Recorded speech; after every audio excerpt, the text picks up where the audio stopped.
नमस्कार, मैं हूं प्रकाश, independent business consultant, team Vivek Bindra, बड़ा business.com। यस, तो आज के इस वीडियो में हम बात करने वाले हैं कि आपको फर्स्ट कॉल या आप कोई भी कॉल कर रहे हो, चाहे वो फॉलोअप हो या फीडबैक कॉल, आपको किन बातों को ध्यान रखना चाहिए। जी हाँ, हम बात करने वाले हैं कॉलिंग एटिकेट्स के बारे में। यस, तो वीडियो काफ़ी शानदार और इंटरेस्टिंग होने वाला है, इसलिए वीडियो को अंत तक जरूर देखिएगा।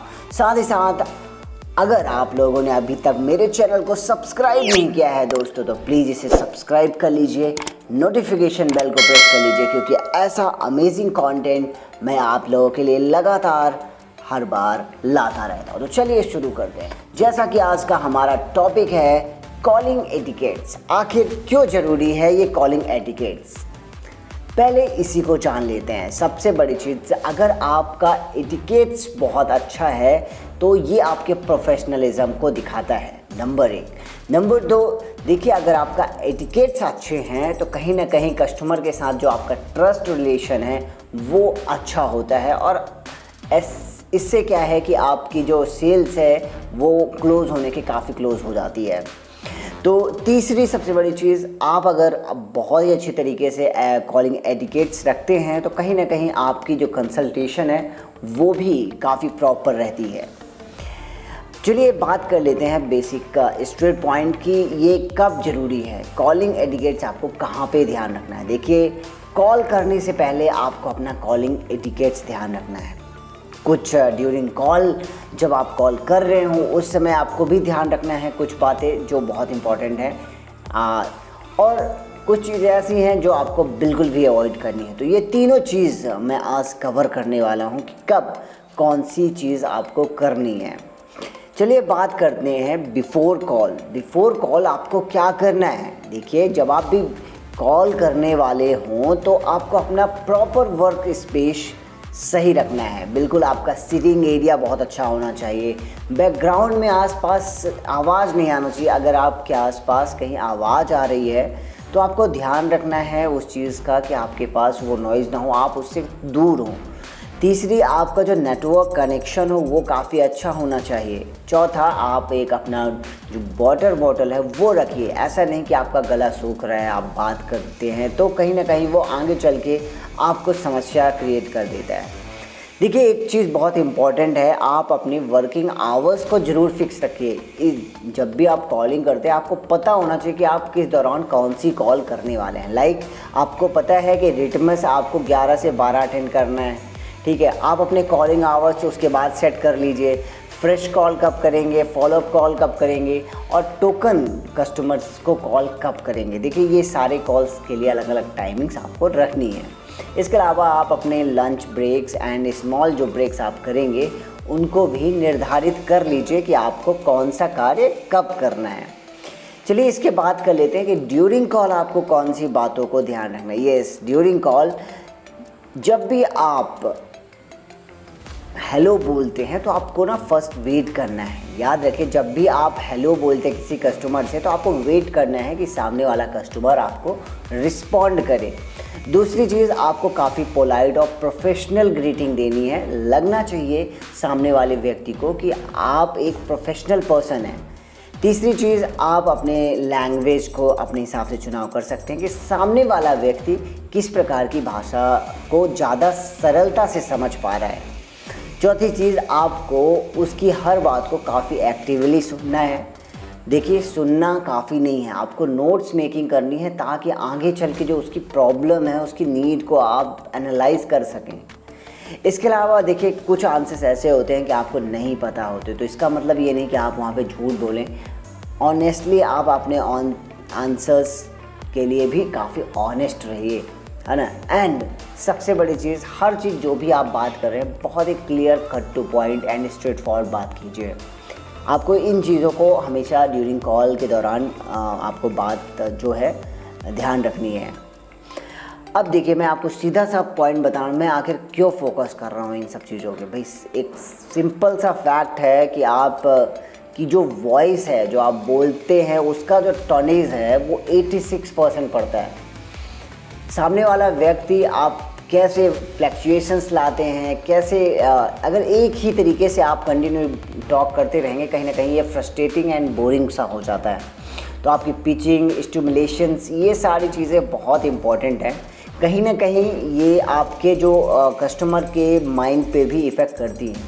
तो आपके जो वर्ड्स होते हैं सिर्फ वो 14% ही इफ़ेक्ट करते हैं, और जो वॉइस है वो 86%। यस, आखिर अब हम बात करते हैं कि आखिर सीक्वेंस में बात करना ज़रूरी क्यों है।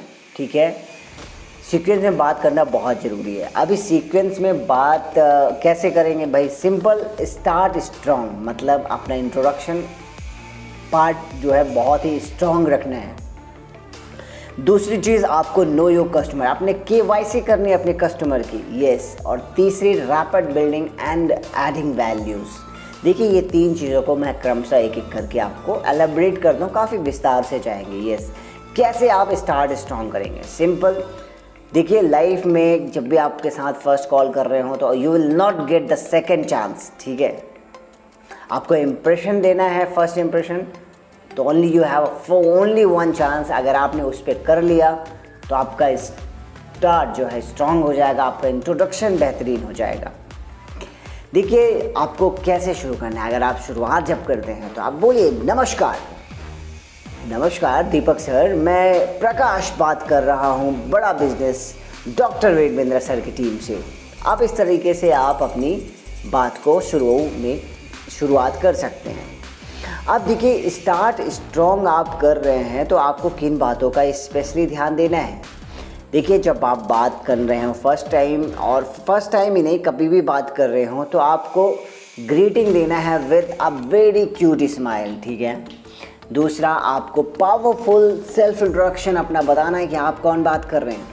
उस व्यक्ति को आपको बताना है कि what is the reason behind this call, आपको रीज़न फॉर कॉलिंग एलेबरेट करना है। एंड द लास्ट, आपको जानने की कोशिश करनी है कि आखिर उसके इंक्वायरी का पर्पस क्या है। देखिए ये 4 चीज़ें आपको स्ट्रांगली आपको पूछना है, काफ़ी फर्म रहना है यहाँ पे।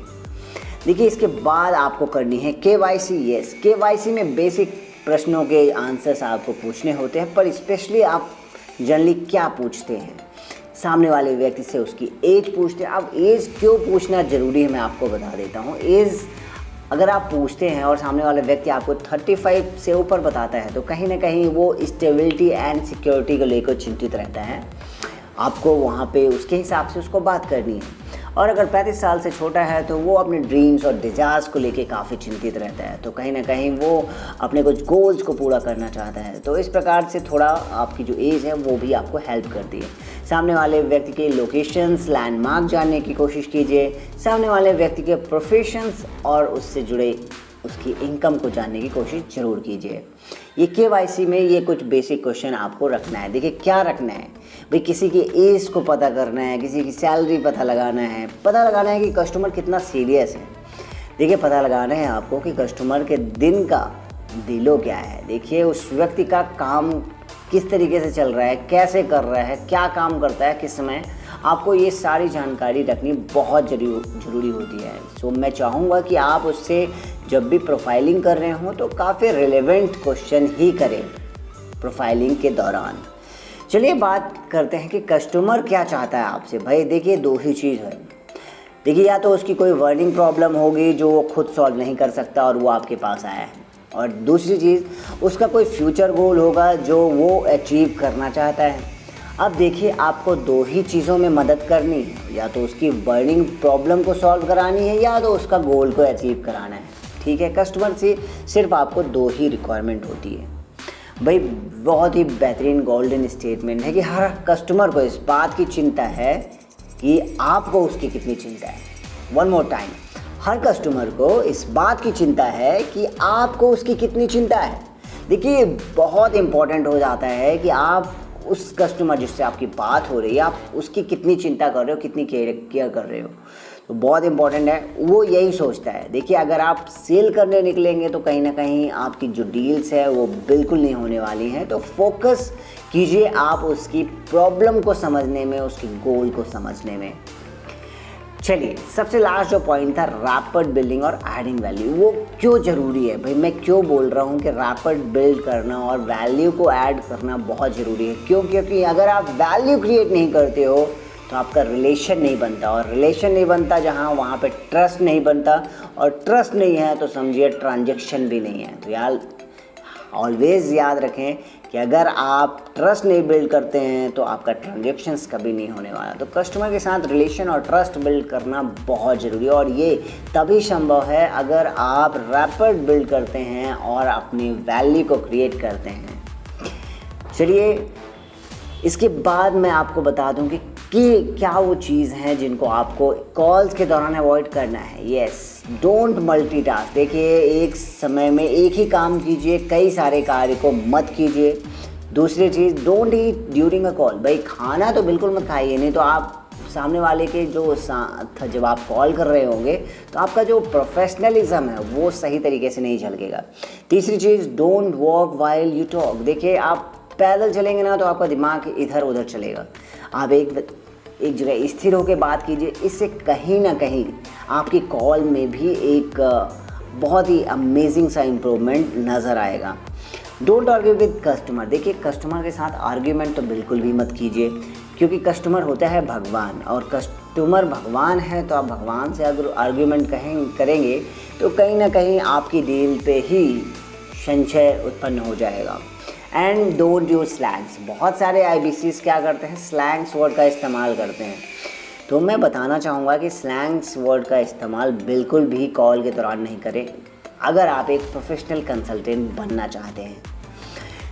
चलिए, मैं आपको कुछ वीडियो कॉल हाइजीन्स के बारे में बता दूं। जो जब भी कभी आप वीडियो कॉल किसी कस्टमर के साथ करते हैं तो इन बातों को स्पेशली ध्यान रखें, क्योंकि ये बहुत ज़रूरी है अगर आप अपनी डील को क्लोज़ करना चाहते हैं। देखिए, पहला, पर्सनल हाइजीन। आपको प्रोफेशनल दिखना चाहिए, आपको टाई कोट सब एकदम परफेक्ट लुक लगना चाहिए कि आप एक प्रोफेशनल कंसल्टेंट हैं। दूसरी, आपको बैकग्राउंड हाइजीन। अब ऐसा नहीं कि आप सामने पीछे कुछ कबाड़ पड़ा है, आप उसके बैकग्राउंड में आप उससे बात कर रहे हैं, तो बिल्कुल नहीं। आपके बिहाइंड में कुछ बैनर्स होना चाहिए बड़ा बिजनेस का, लाइक, है ना। आप उस तरीके का बैकग्राउंड सेट कीजिए। ठीक है, लाइटिंग और विजिबिलिटी। अगर आप रात के समय बात कर रहे हैं, दिन के समय पे, तो अंधेरे में मत बात कीजिए, आप बाहर आ जाइए, बहुत अच्छे बैकग्राउंड में बात कीजिए जहाँ पे विजिबिलिटी क्लियर हो। इसके अलावा कैमरा और माइक्रोफोन हाइजीन आपको ध्यान रखना है। भाई आप वीडियो कॉल कर रहे हैं तो आपका कैमरा अच्छा होना चाहिए और आपका जो माइक्रोफोन है वो सही होना चाहिए, क्योंकि अगर आपकी आवाज़ सामने वाले से कट करके आएगी तो कहीं ना कहीं इम्प्रेशन आपका ही ख़राब होने वाला है। देखिए, आपको वीडियो कॉल के दौरान इंटरप्शंस नहीं आने देना है। देखिए, इंटरप्शंस रोकने के लिए आपको क्या करना है, आप अपना नेट पैक बहुत अच्छे से रखें जब भी आप वीडियो कॉल कर रहे हैं। एंड द लास्ट वन, आप रिस्पेक्टफुल इटिकेट्स के साथ वीडियो कॉल में बात करें। आप अपने प्रोफेशनलिज्म को दिखाएं, जो बहुत ज़रूरी होता है। देखिए दोस्तों, मुझे उम्मीद है कि आपको ये जो कंटेंट है बहुत अच्छा लगा होगा। तो प्लीज़ मुझे कमेंट में लिखकर बताइए। आप लोगों का वीडियो के अंत तक मेरे साथ जुड़े रहने के लिए हृदय की गहराई से बहुत बहुत धन्यवाद।